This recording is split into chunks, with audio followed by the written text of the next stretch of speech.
Qumshi, një nga produktet e rëndësisë së tavolinave tona, nuk blihet vetëm në markete apo dyqane, por, për fat të keq, vazhdon të blihet ende në rrugë. Pavarësisht se siguria ushqimore është një nga prioritetet kryesore që duhet të përmbushet për anëtarësimin në Bashkimin Evropian, institucionet duket se në këtë aspekt nuk kanë bërë asnjë hap përpara. Dhe pse prej vitesh është vënë theksi tek rritja e sigurisë ushqimore dhe zhdukja e fenomenit të tregtimit të qumshtit në rrugë, në realitet ndodh kjo që shihni në ekran. Qytetarë të ndryshëm shihen se si shesin qumësh me bidon në mes të rrugës dhe pa garantuar asnjë kusht të higjienës dhe duke cënuar drejt për së drejti shëndetin e konsumatorëve.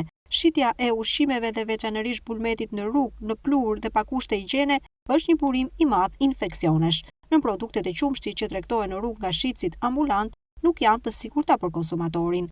Pluhurat për nga mënyra e veprimit në organizëm ndahen në pluhura toksik që dëmtojnë rrugët e frymarrjes dhe të tretjes, në pluhura irritues që dëmtojnë sytë dhe lëkurën, në pluhura alergjik dhe në pluhura kancerogjen që shkaktojnë kancer në organizëm të njeriut. Por këto pluhura ndodhen edhe shumë mikrobe që shkaktojnë një seri sëmundjesh që mblidhen me termin toksiko-infeksione alimentare që populli quajnë helmime ushqimore. Pavarësisht mënyrës se si shiten këto produkte, konsumatori i drejtohet shitësit ambulant me shpresën se duhet të blejë një produkt bio, por pa ditur se sa të rrezikshme ato janë.